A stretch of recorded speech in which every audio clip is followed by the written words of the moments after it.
कथासंग्रह कर्मचारी. लेखक व पु काळे. कथा देवस्थळी. हातातला फोन जयंत देवस्थळीने खाली ठेवला. तो प्रसन्नतेने हसला. स्वतःचं वय, बाजूची माणसं, ऑफिस हे सगळं विसरून त्याला एक खणखणीत शिट्टी ठोकावीशी वाटली. अगदी तमाशात ठोकतात तशी. काही क्षण त्याला मग काय करावं हेच कळेना. चिक्कार हसावं, ओरडावं की ह्या टेबलातून जोरात पळावं, की ऑफिसची ही 15 मजली उंच इमारत चढून गच्चीवर जावं लिफ्ट न वापरता. काय करावं काही सुचेनाच. खणखणीत शिट्टी ठोकता आली असती तर या वाफेला दशदिशा मोकळ्या मिळाल्या असत्या. या क्षणी घरी असायला हवं होतं. खुद का घर, वहा कुछ भी करो.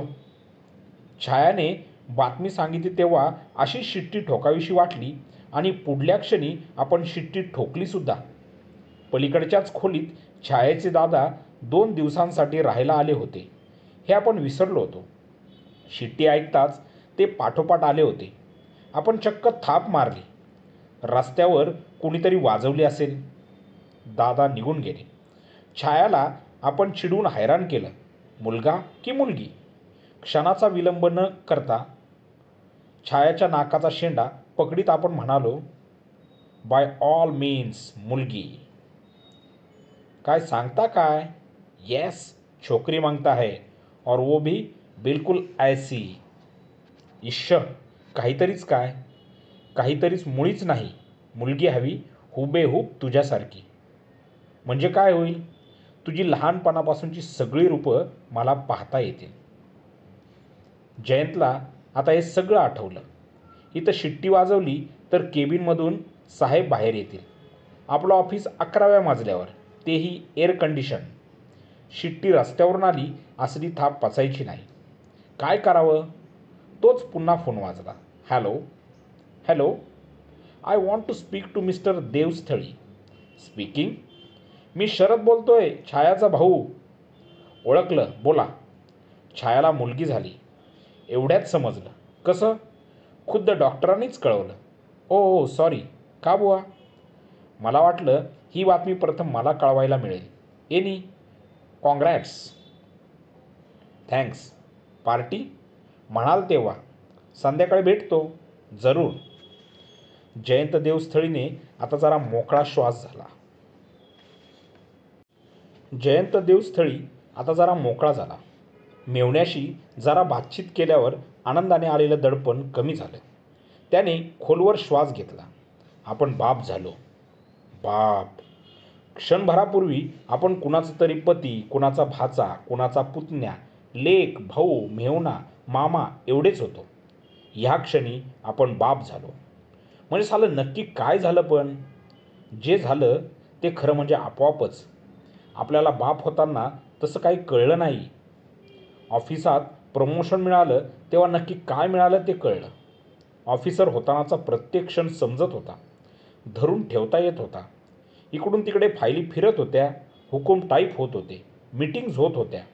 ऑफिसर होणार हे ज्या फायलीत लिहिलं गेलं होतं ती कोणत्या टेबलावरून फिरत आली हे पण समजत होतं. आणि आज एवढा मोठा event. Can't help. Mister Devasthali, don't try to hide the good news. पेढे काढा. अरे पेढे कशावरून? कदाचित बर्फी पण असेल. 4ही मुलीच असलेला पाळंदे म्हणाला. पांड्या, लेका शुभ बोलावं. तो 4 लेकी झाल्यामुळे टेकीला आलाय ना, तेव्हा कुणालाही मुलीच व्हाव्यात असं वाटतं त्याला. जाऊ देते. आधी देवस्थळीला विचारा. काय रे, गप्प का? पेढे का बर्फी? अरे चेहराच सांगतोय. नक्की पेढे. बोल रे, सस्पेन्स पुरे. पेढे आणि बर्फी यात सुपिरियर काय? पेढे सुपिरियर. All right. विष्णू, हे 25 रुपये घे. पेढे आण. कॉंग्रॅट्स. पहा रे, हाच मुलाचा बाप. Just wait. मुलाचा बाप नाही, मुलीचा बाप म्हणा. अरे पेढे सांगितलेस ना. मुलीचा आनंद मला मुला इतका झाला असेल तर? जयंत देवस्थळीकडून ह्या प्रश्नाची अपेक्षा नव्हती. सगळे पाहत राहिले. देवस्थळी मजेत होता.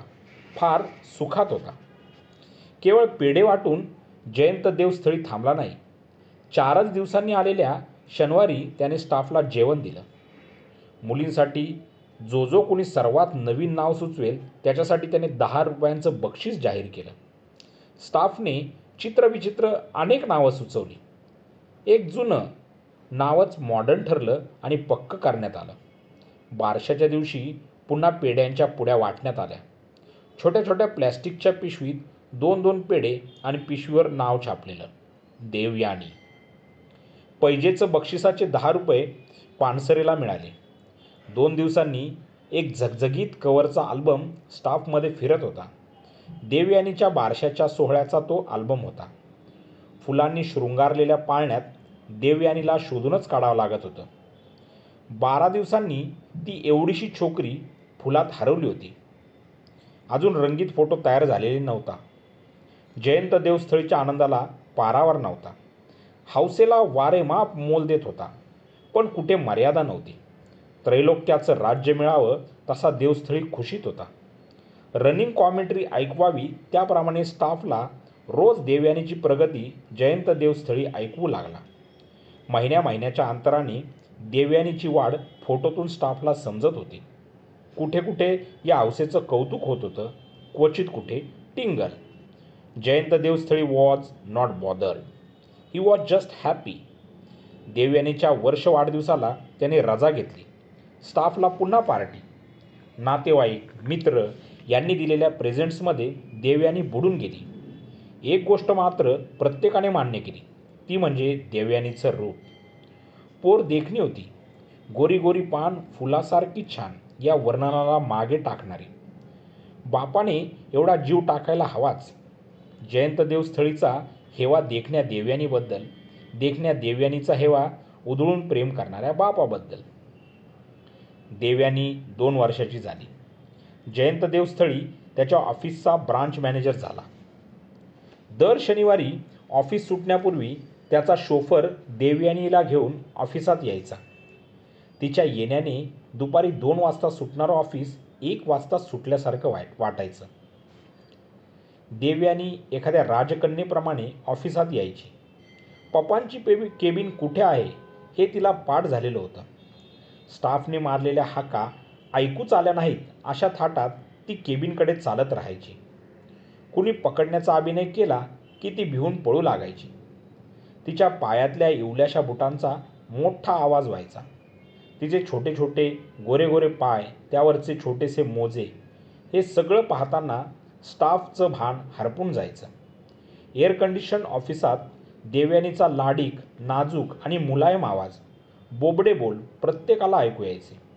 वादवृंदांच्या संमिश्र आवाजात फ्लूटचा आवाज जसा लपत नाही तसा देवयानी याचा आवाज लपायचा नाही.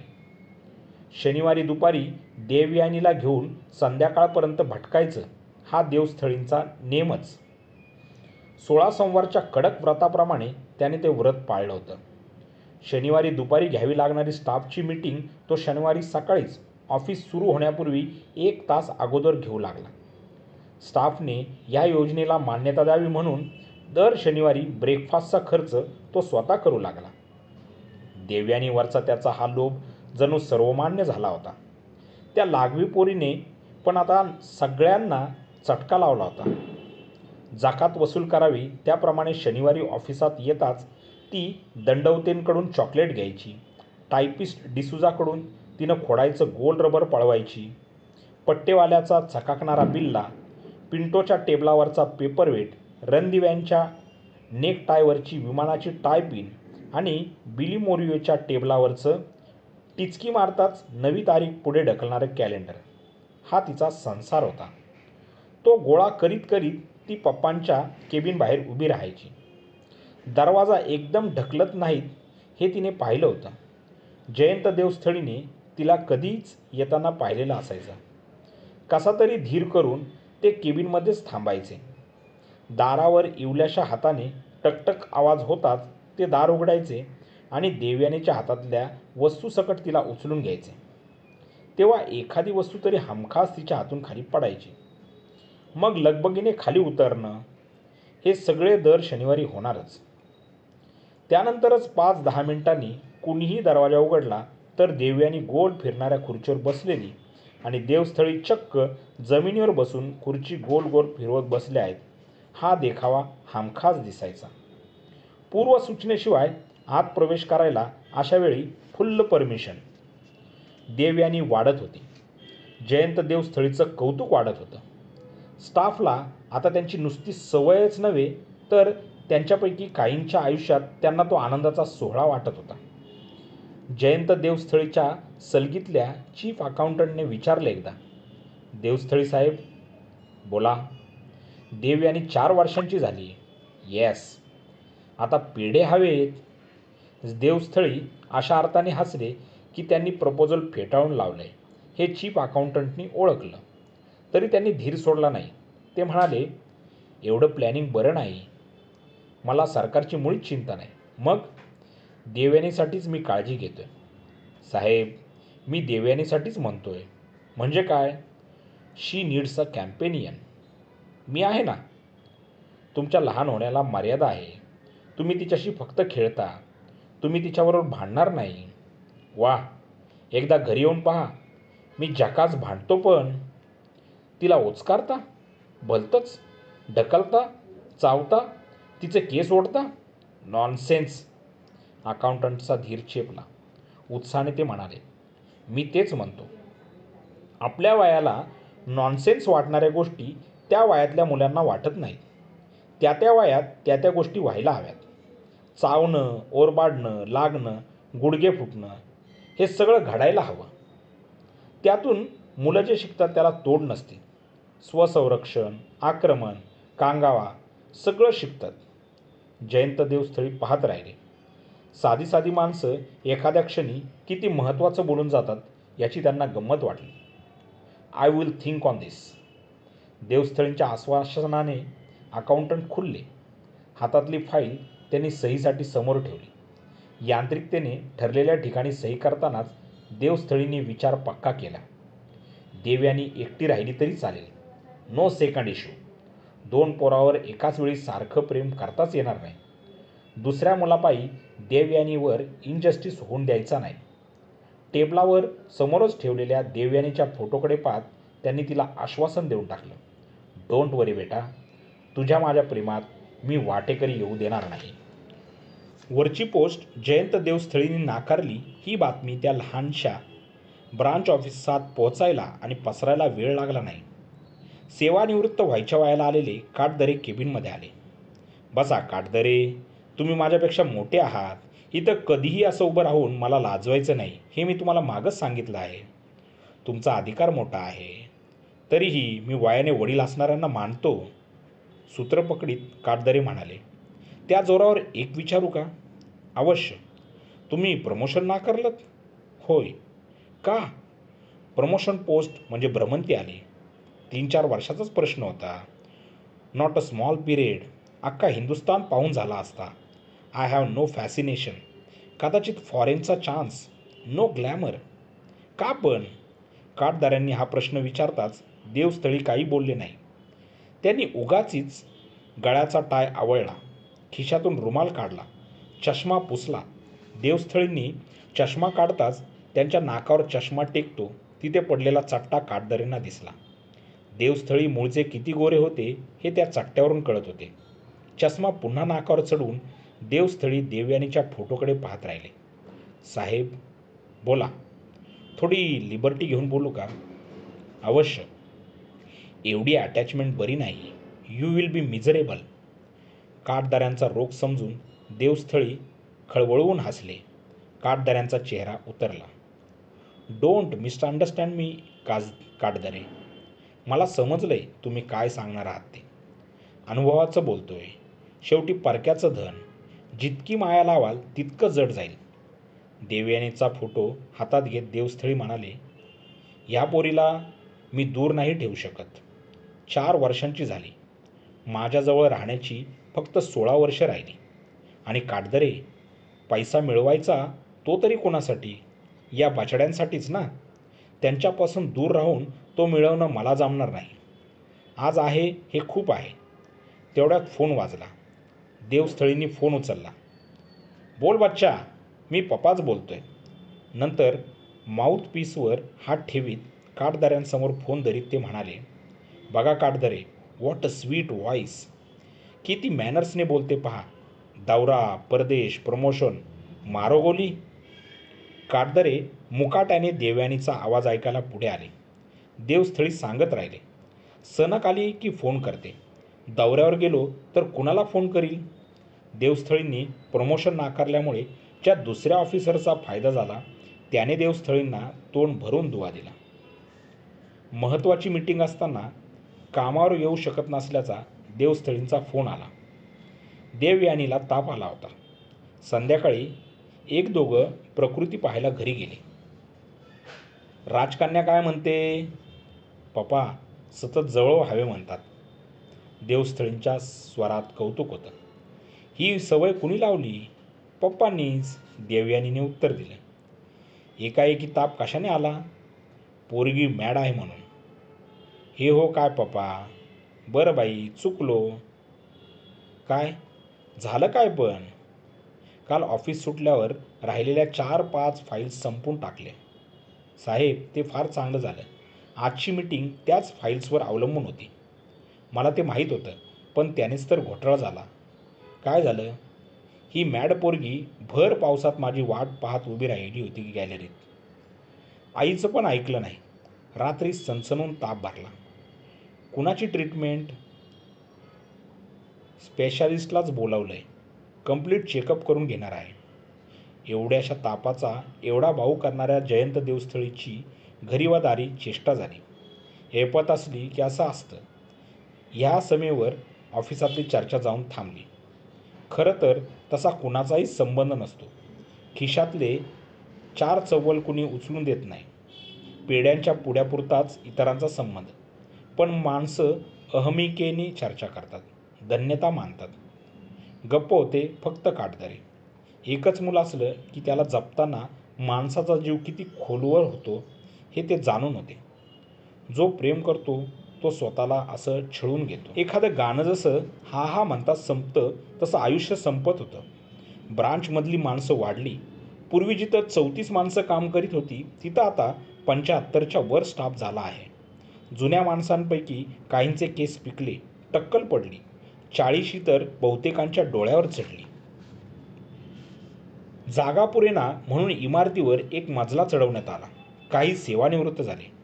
किरकोळ तापाचा निमित्त होऊन काठदऱ्यांनी जगाचा निरोप घेतला आणि अशाच एका दिवशी देवस्थळींनी वाटलेल्या पेड्यांनी स्टाफचं तोंड गोड झालं.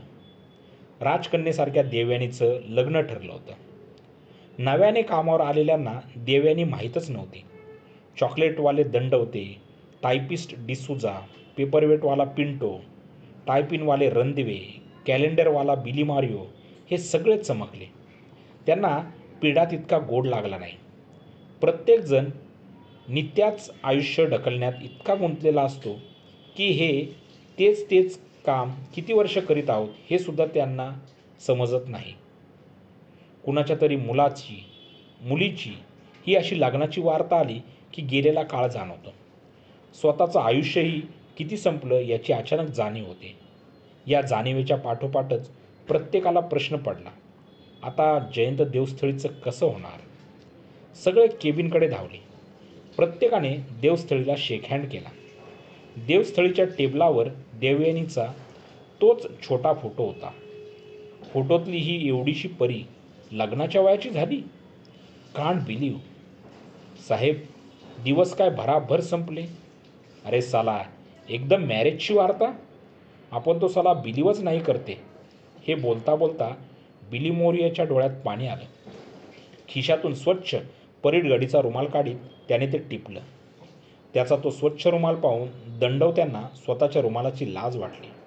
डोळ्यात पाणी येऊ देता कामा नये असं त्यांनी स्वतःला बजावलं. साहेब मुलगा इथलाच आहे ना. अरे इथलाच म्हणजे साहेबांच्या शेजारीच असणार. देवयानीला साहेब लांब जाऊच देणार नाहीत. तुमचा अंदाज चुकला आहे. मुलगा हैदराबादचा आहे. इतक्या लांबचा. साहेब तुम्हाला जड जाईल. साहेब बेफिकीरपणे म्हणाले.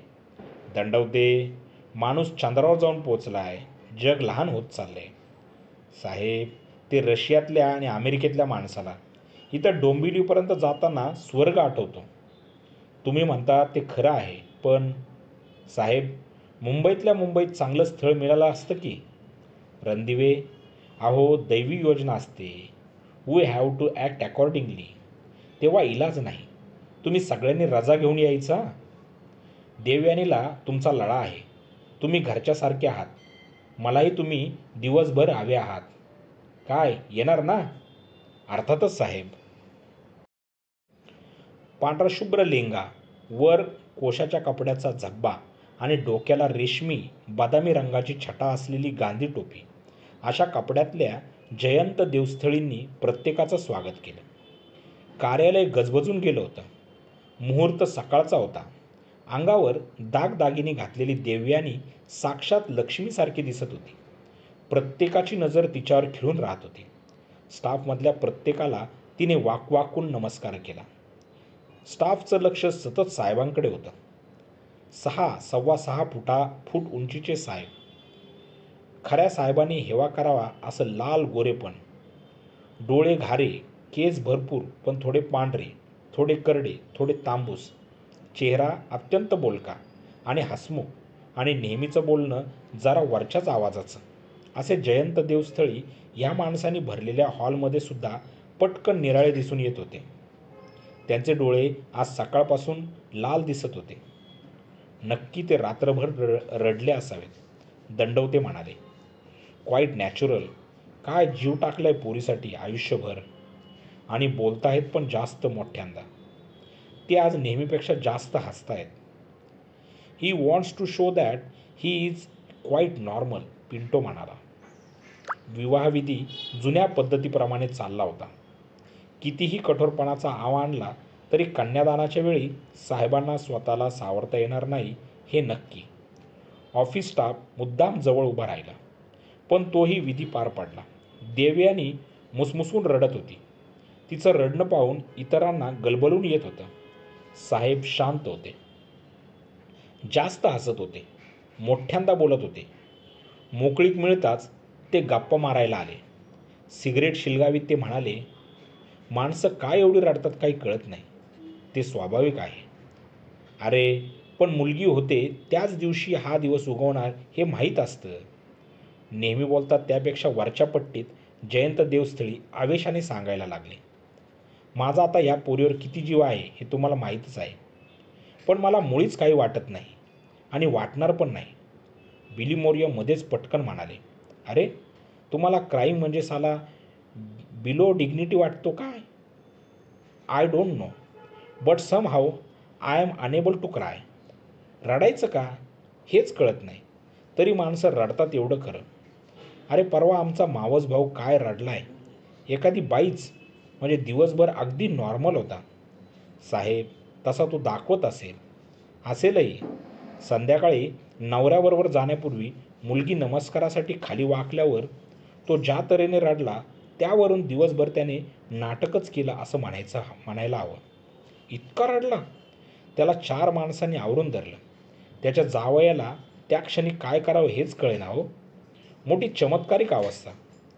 जावयाला त्या क्षणी आपण खुनी वगैरे आहोत की काय असं वाटू लागलं. जयंत देवस्थळी सांगता सांगता एकाएकी उठला आणि पटकन बेसिनकडे जाऊन आला. स्टाफने एकमेकांकडे अर्थपूर्ण पाहिले. ब्रँड बदलला की त्रास होतो. आज सिगरेटचा धूर फार होतोय. साहेब, आम्हाला वाटलं. Forget it. मी अगदी नॉर्मल आहे. साहेब, त्यात खरंच कमीपणा नाही. तुम्ही मोकळेपणे रडून घ्या.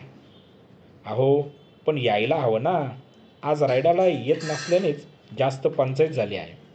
मुलीची आई पाणी आवरते. पोरगी मुसमुसते. मी शांत आहे. बाप आहे की कसाई अशा नजरेने काहीजण बघतात. माझा आहे की नाही.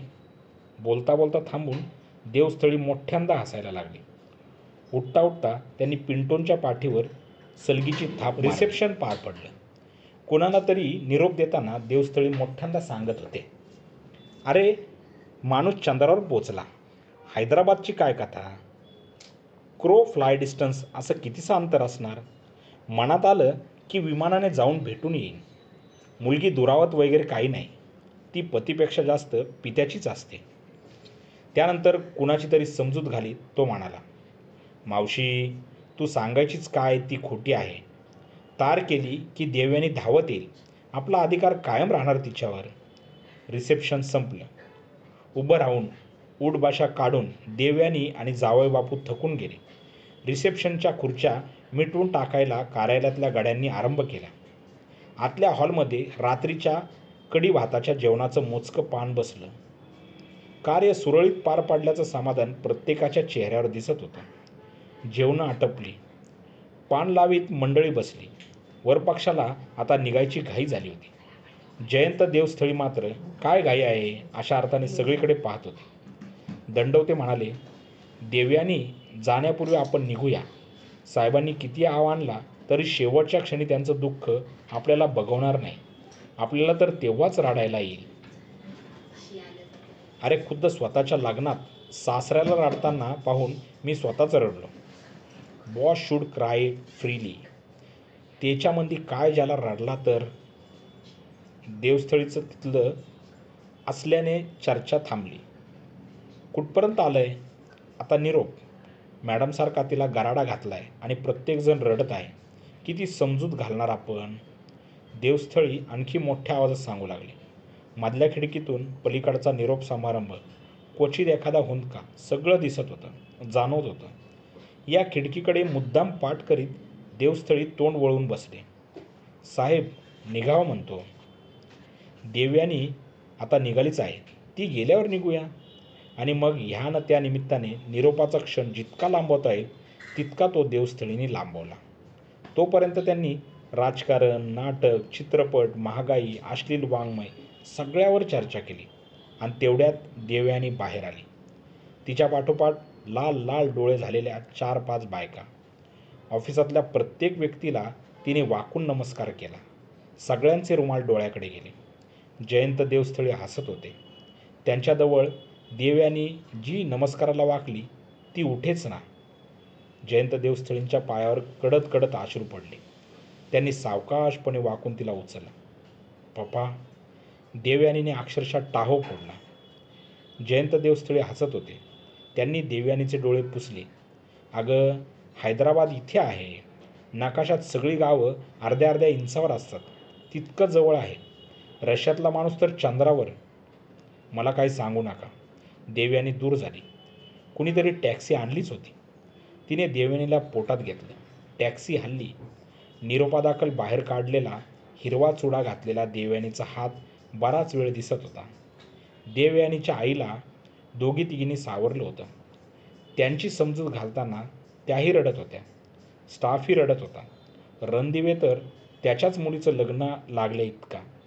जयंत देवस्थळी मात्र हसत होते. फार हसत होते. म्हणजे फारच. हैदराबाद इथेच तर आहे. देवयानी कधीही भेटू शकते. रशियातला माणूस तर. आणि चिक्कार हसल्यामुळेच त्यांच्या डोळ्यात पाणी यायला लागलं.